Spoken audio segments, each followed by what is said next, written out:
Hello friends, it's me, and today let's predict the future with the Film Theorists. Together, let's go! Thanks to the Google Pixel 7 Pro for sponsoring this video. Thank you so much. This footage was shot on the Google Pixel 7 Pro. Who is it? Us. Who's there? Who? It looks... Who are you? Who are you? a horror genre. No! No, you stay away! You stay away! No! Pew! Oh, bad decision, Nat. Uh-oh.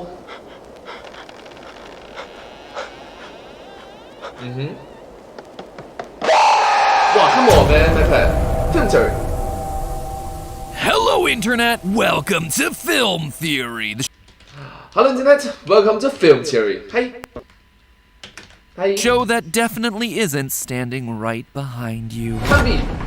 If you've spent any time watching the channel recently, you know that we are in love with the world of analog horror. There are countless incredible independent filmmakers here on YouTube telling some of the most compelling and scariest stories in modern entertainment right now. I'm talking stuff like the Walton Files, the Backrooms, the Mandela Catalog, stories that all have an iconic look and feel because they're largely set in the 80s, 90s, and early aughts. This was a time when video tech was first becoming widely available and finding its footing. Camcorders were giant boxes that you had to cart around with you. And if you actually wanted to film something, well, you also had to bring along a library's worth of physical tapes to record on. No exaggeration, my family had a literal cooler-sized bag just to carry everything we needed to film like 30 minutes of the family Christmas. And even then, the footage we got was rough. When something moved, the footage got blurry. When it was dark, it got grainy. Most of the time, you just left what you shot on the recording tapes because transferring it to an actual VHS tape you could play required a master's degree in arranging wires and cables from the camcorder to the VCR. And then once you actually watched what you made, your mileage varied. I'm guessing no one watching right now has ever even heard of a tracking button on a remote control before, right? Not ringing bells for anyone? Well, you know those blurry lines that go across the screen in pretty much all analog horror uploads? Those were most often caused by a misalignment of the tape inside the VHS and the playback head inside the VCR. And tracking was the button that you used to help sync those two things up. This is the awkward puberty era of tech that I'm talking about. And that—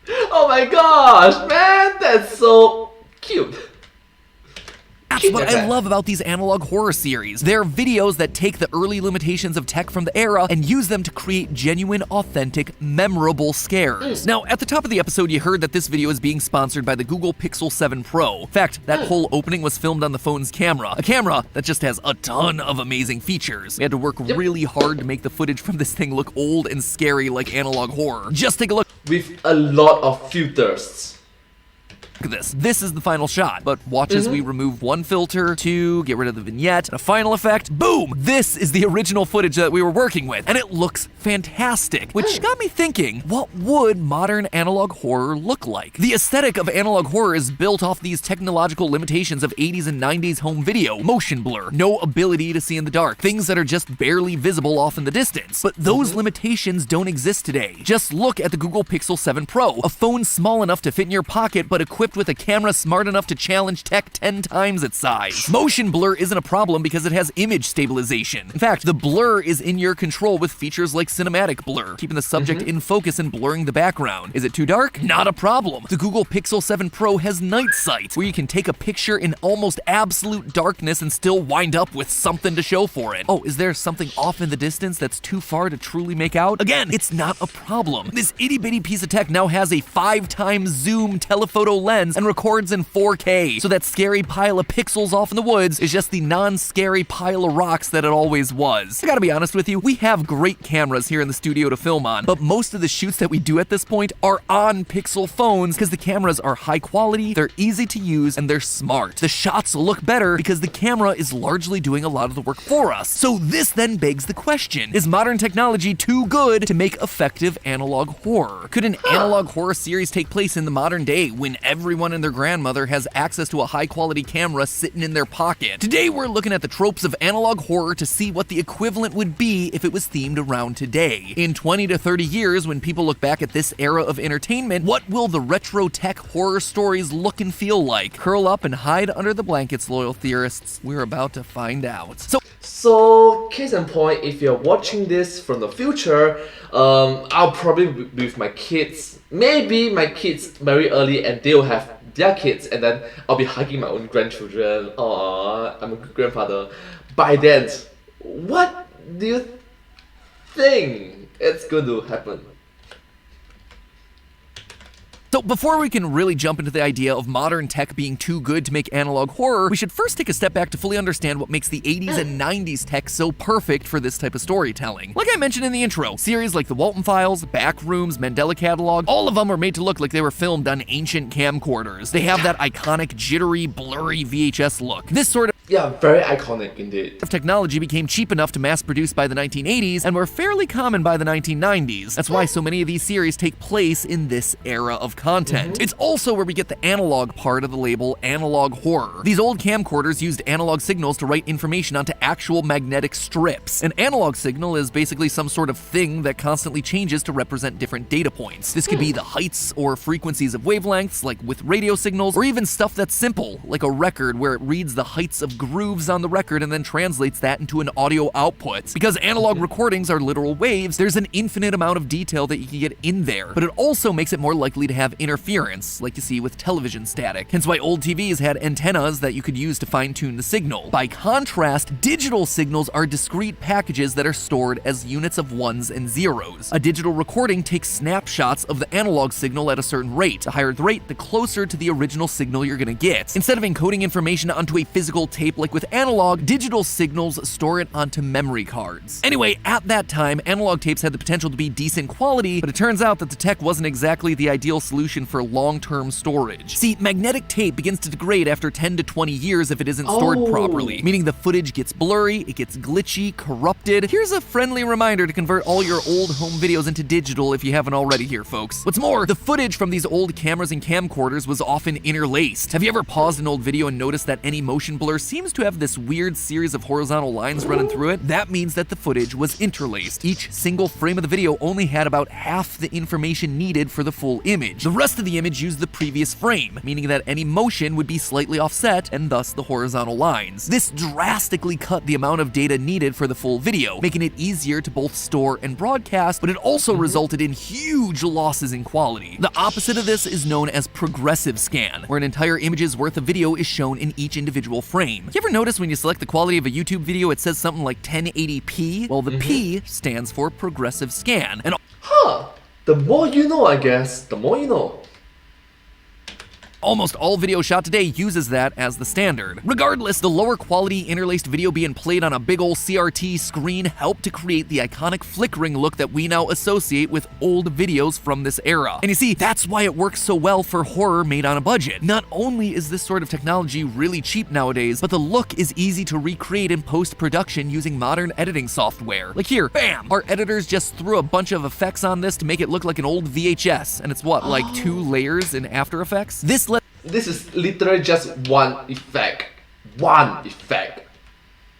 Wow. Young filmmakers create something that's immediately stylish, atmospheric, set in a clear time and place in history. What's more important, though, is that they're also able to use this aesthetic to amplify what makes the series scary. This look creates an intentional lack of clarity. See, when you introduce a scary idea but you don't show that scary thing, what your audience imagines in their head is far more horrifying than anything you could possibly come up with yourself. It doesn't matter what medium you're in. The ideas used to great effect in the Cthulhu Mythos books, and a ton of the most iconic horror movies of all time have embraced this exact idea. Is your mechanical shark animatronic not working? Don't worry, just don't show the shark for the majority of the movie, and it's gonna wind up being way more effective and way scarier. And it's this lack of clarity that really intensifies the actual horror that analog horror is based on, that what's familiar can be deadly. Look at the 3 series that I keep using as examples. Mandela Catalog is all about our friends and neighbors being imposters. The Walton Files is about a family-friendly burger restaurant that turns deadly. And the Backrooms is about the horror of mundane walls and fluorescent lights. These aren't supernatural creatures, these are series that rely on the normal people and places around us, but made unnatural and scary. This idea that the familiar can hurt you is probably best exemplified by another trend that came out of this era, stranger danger. Though the term dates back all the way to the 1960s, it didn't catch fire until 1979, when a child in Manhattan was tragically kidnapped while walking to school. News media grabbed hold of the story, who spread it nationwide and soon began widely reporting reporting similar cases of missing kids. This culminated in 1982, when it was widely reported that nearly 50,000 American children were being kidnapped by strangers every year. And just so we're crystal clear on this, that number is wildly inflated. But it managed to cement the idea that all strangers can be potentially dangerous in the minds of the nation. And there were PSAs and school assemblies drilling that idea into people throughout the 80s and 90s, even up through the mid-2000s. But these analog horror series also play off another innate human fear, the uncanny valley.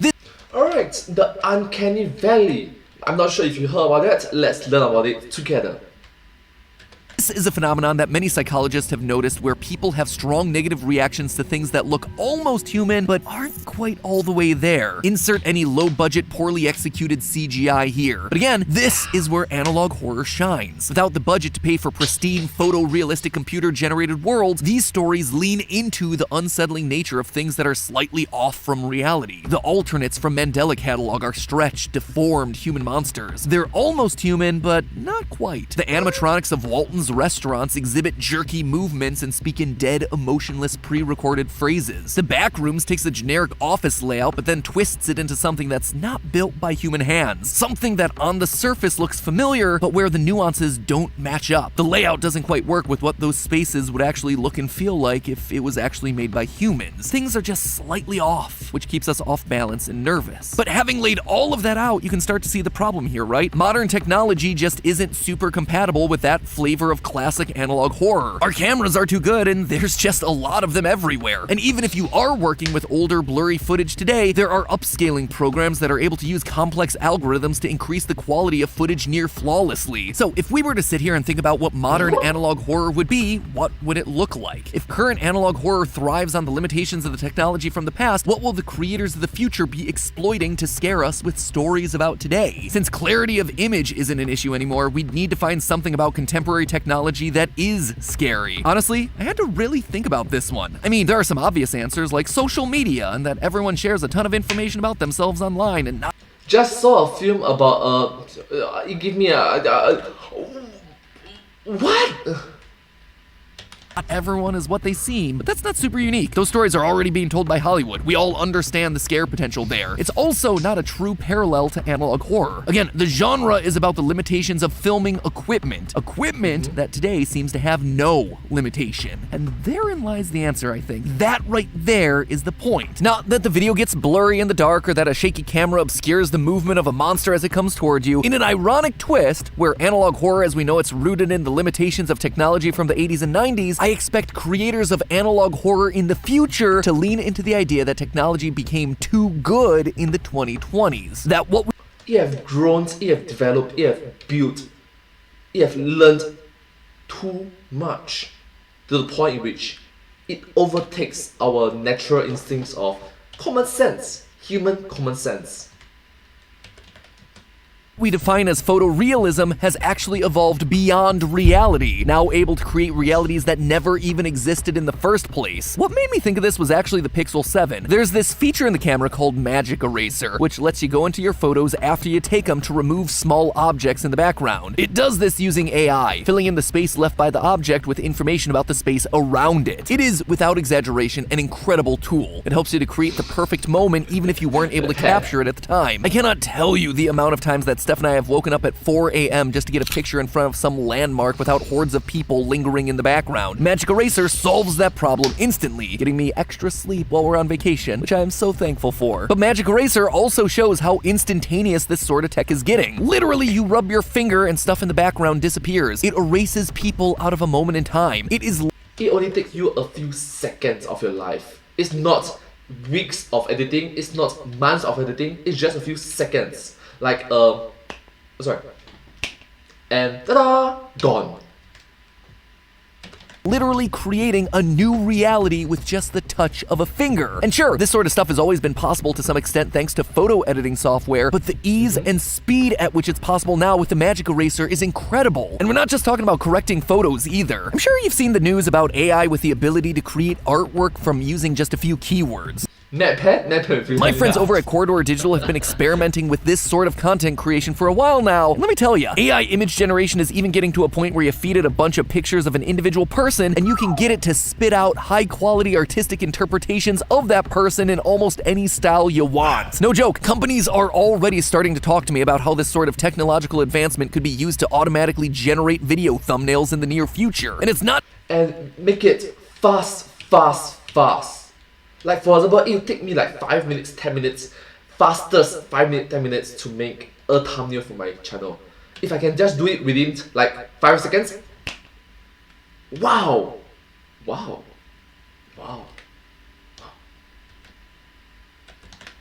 Not just stopping at still images either. We've already done 2 episodes dedicated to the ways that Hollywood has taken people's likenesses and putting them onto other bodies. How we're now able to synthesize voices from audio clips, things like that. There are even computer programs that allow you to take the voices of real people and convert them into AI voices, so you can then get Subscribe to Film those voices to say anything you want. And again, people are contacting me about this exact sort of thing, so that my auto-generated voice can exist forever reading these scripts as the eternal online theorist. And this is no longer a cumbersome process either. It's getting to the point where you can literally deepfake someone in real time on video calls. I mean, can you imagine how frightening it would be if these technologies combined and you could speak with someone's actual voice and face? That's not only terrifying, it's also incredibly believable in the near future. And if I were— And unfortunately, do you remember back in early this year, in the year 2022, when Russia invaded Ukraine? And universally, majority of countries on the planet Earth agree that it's a bad idea. There was propaganda in which someone used deepfake of President Zelensky. That means it's a fake image, fake video. Wow.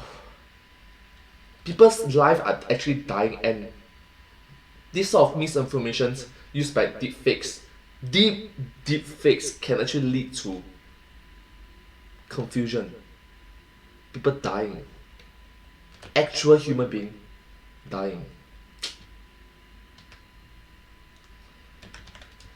Or to make any sort of modern analog horror set in the present day, it would embrace this technology for its storytelling. It would have to be about AIs creating a reality that was never actually real in the first place. So, say we wanted to make something similar to the Mandela catalog. The alternates and intruder could be people deep-faked in real time. On the surface, they look normal, but something about them is just off, or they don't sound quite right. It could be about tricking you into false memories about your own life. An AI serving you up videos of things that you've said and done that you know that you have never said or done before. Your memories being gaslit and your physical body being erased from moments in time that you know you were there for. But slowly, bit by bit, the evidence starts to stack up against you. Pics or it didn't happen, you know, and the pics don't show you for whatever reason. The backrooms are even easier to work with here. Our running theory has been that the world of the backrooms is just one big simulated reality that's become glitched. Something that becomes a lot scarier if we imagine an AI overlord tweaking things and people in real time. Changing a face here, creating a neighborhood out of thin air there. When it detects a problem, it overcorrects its reality, perhaps leading people to glitch out in the first place. Instead of the intentional lack of clarity like with the 80s and 90s era tech, here we're leaning into the hyper reality of all of this. There's too much detail. There's too much precision. So much, in fact, that you begin to doubt yourself, your memories, your own identity. Humans are fallible. The computer's memory, meanwhile, is not. The big themes of this modern analog horror would come down to having your viewers question if what they're seeing is even real, and whether or not we're just seeing a reality through computers or if we're seeing what's actually in front of our faces. Now, Wow. Using human errors. Wow. Now That's that terrifying. is terrifying. Someone should probably do a series like that someday, huh? But hey, you know what isn't scary? The brand spanking new Google Pixel 7 Pro. Real talk, I adore the Google Pixel series of phones. I've been using them since Gen 1, and like I said at the top of the video, a lot of Team Theorists is like me and have been using them for years. Lee, who's been on the team longer than almost anyone here, he's been using a Pixel 2 XL since it came out and loves it to pieces. And after getting some hands-on time with the Pixel 7 for this video, he can't wait to upgrade and get one for himself. The phone has a ton of other other awesome new features that we didn't get a chance to touch on today, including a live translation feature that can interpret and translate 48 languages in real time. There's also a live caption feature that basically takes any speech audio running through the phone and captions it in real time. We use captions a lot during our research, so this one is a lifesaver. Plus, the phone itself looks gorgeous. There's this new metal bar running across the camera that not only offers protection, but also really pops against the color of the phone. Looks awesome. Again, thank you so much to Google and the Pixel 7 Pro for sponsoring this video and letting us film this video. And as always, remember, it's just a theory. A film theory. And cuts. Well, I know it's traditional, I know it's childish, I know it's innocent, but I genuinely, honestly still believe in the kindness of human hearts. I'm sorry. I'm sorry. Just the innocence in me. Yeah. Anyways, I hope you find this video quite interesting to watch. And if you do like this video, please remember to like, share, and subscribe to my channel and comment down below if you have any questions down below. Don't forget to follow my channel. I hope to see you in my next video. But hey, that's just a theory. A film theory. Thanks for watching. Thank you.